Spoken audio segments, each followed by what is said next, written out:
money. Okay. All right. Boy, that's loud. Whoa. Boy, I want you to know people on shortwave are saying your name right now. Oh, Josh, I'm on shortwave. How dare you?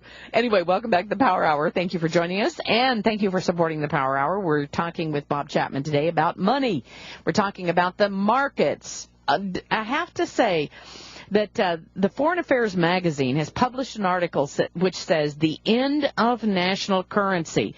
And, Bob Chapman, I'd like for you to address this if you would. They say that even such an impeccably credentialed pro-globalization economist as the U.S. Federal Reserve Governor Frederick Mishkin has acknowledged that opening up the financial system to foreign capital flows has led to some disastrous financial crises, including great pain, suffering, and violence. What is he talking about, opening up the foreign capital flows there?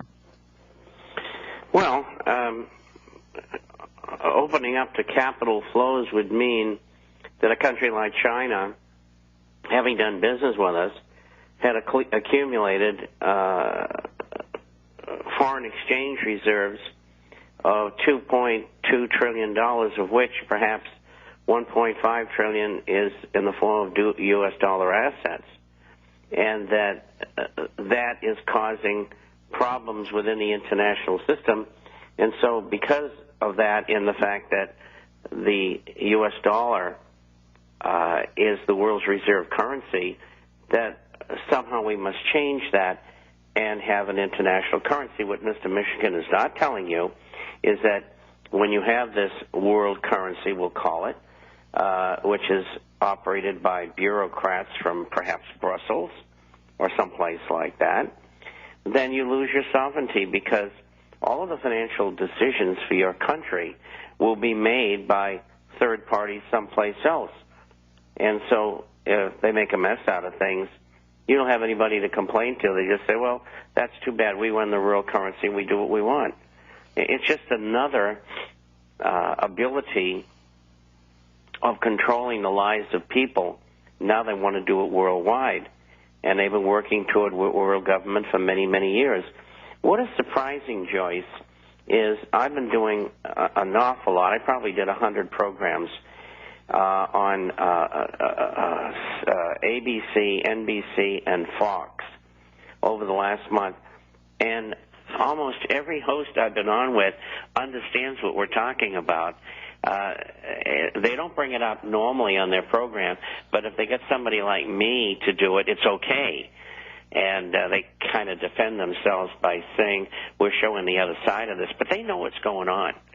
And I know that for sure. Okay, do you get to talk to them off air and hear that they know what's going on?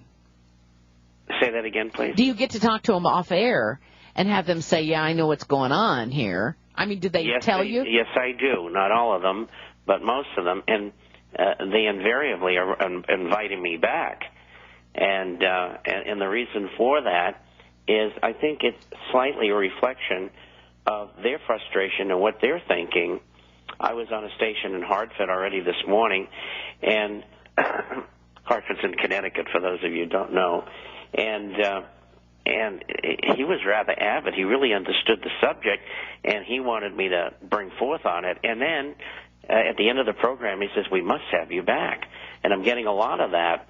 So they won't say it themselves, but they'll let Bob say it, and they don't have to take the flack. And that's what it's all about. They want to keep their jobs is what it's all about. Well, that has got to be interesting. How much freedom, and what are you saying? What are you telling the mainstream, if you will, like Fox News? What are you saying? It all depends on the program. Sometimes it branches out into everything that you and I talk about, because I don't pull any punches, and some of them love it. But the main thing is the Federal Reserve. And then I work in the working group in financial markets, the deficits, and all of the things economic that surround it. This morning I had 10 minutes. I get another program coming up after yours for 40 minutes. If I get an hour or two, I really put a hole in the side of the ship called the Federal Reserve. I really take them apart. And so it all depends on the program and how much license I can take. And you got to have a feel for that, like you do. And I know how far I can go with each host. Mm-hmm. Yeah, that's an interesting tact that you have to develop if you're going to be on with them a second time, that's for sure. I want to go to the MSNBC revelation today that 1,562 banks will be gone in the next few years. Since the fall of Bear Stearns, only 61 banks have been taken over by the FDIC, but it looks like we're looking for more. We'll be right back with our guest today, Bob Chapman, and we're going to talk to Mr. Jim Newcomer at the bottom of the hour for just a few minutes also. Stay tuned. We'll be right back with Bob Chapman, the internationalforecaster.com. Stay